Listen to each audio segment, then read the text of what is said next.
Welcome to ETF Edge, your go-to place for everything exchange-traded funds. I'm Seema Mody in for Bob Pisani, and I'm joined today by Dave Nadig of ETF.com and Steve Grasso of Stuart Frankel. Good to see you both. Stocks broadly higher after starting September with a sell-off, easing tensions between Hong Kong protesters and the government, giving U.S. stocks a lift, but that's not stopping investors from seeking safety in one of the most historically volatile months of the year. Now, ETFs tracking gold, bonds, and consumer staples all seeing major inflows in the last month, while market stalwarts like the SPY S&P 500 ETF continue to get crushed. So, should investors stick with the safety trade through September? And Dave, you're looking at this. Yeah, so a lot of people are looking at those consumer staple stocks. We've been talking about them making all-time highs.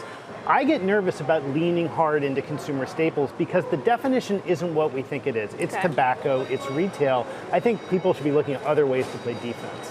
Others would disagree. They say this is a good, stable sector to own amidst this broader volatility in the market. Steve? Right. So the problem is that there's been nothing logical about this marketplace. So this gentleman's answer was extremely logical, makes a ton of sense for every other market that we've seen. And I think we're seeing something totally different. I know I always get nervous when people say it's different this time, but I think you have to look at those safety bets extending their gains and their outperformance longer than they have traditionally, and that's why I would still stay in. And the market seems to like this sector. I mean, there were only 3 sectors that posted gains in the month of October: utilities, real estate, and consumer staples. Yep, I understand, and I think it's fair to look at your equity portfolio and try to find a way to play defense. I just think the traditional sector approach here is misguided. I would be looking for stocks that exhibit low beta to the market, or that you know historically are going to perform reasonably well in a downturn. There are funds that do that.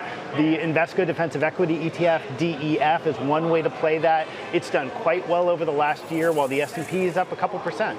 Steve, what about the valuation concern when looking at consumer staples?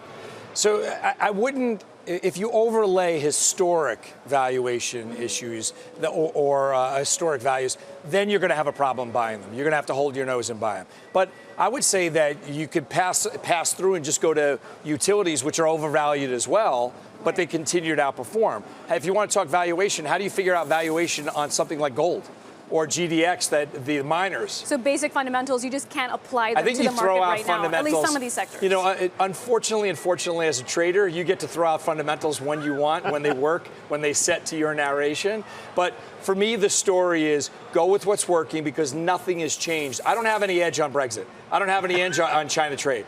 And I don't have any edge on the Fed right now. So I have to go with what has performed. And those are the safety bets, and gold. I think you have to stay in gold as well. And we can't overlook the move that we're seeing in the bond market and how that plays into these specific sectors outperforming. There are now actually, I should say, 60% of stocks in the S&P 500 that have a dividend yield that is higher than the yield on the 10-year. That's certainly helping consumer staples. Absolutely, and we've seen huge outflows in things like corporate bonds. Investors are not looking there for their yield plays anymore. I think utilities, if you're looking for yield, continues to be a great way to do that. I think high yield stocks in general are probably a good place to be if we see a sustained downturn. But over time, investors get a bit more selective, I assume, right? Over time, they get selective, and I think what's a good homework piece for investors is to look at the ETF's performance on a 5-year basis, on a 3-year basis, and then look year to date. And then if you really want to get granular about it, look for something in the 1-month range and 3-month range. Consistent outperformance? Sure. Stay with it. Yep. So don't make it overly complicated, but you do want to look backdated on a lot of these things.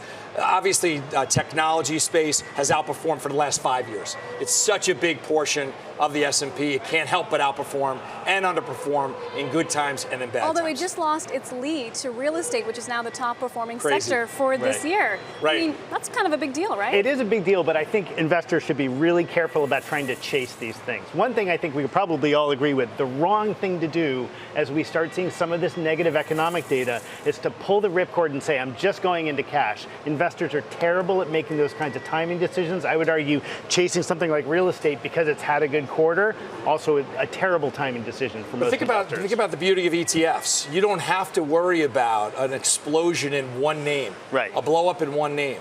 So that's the beauty of being able to invest in ETFs for the longer term. And you could rotate in and out quarter by quarter, year by year, but you get the chance to stay invested instead of worrying about single stock analysis. That makes sense.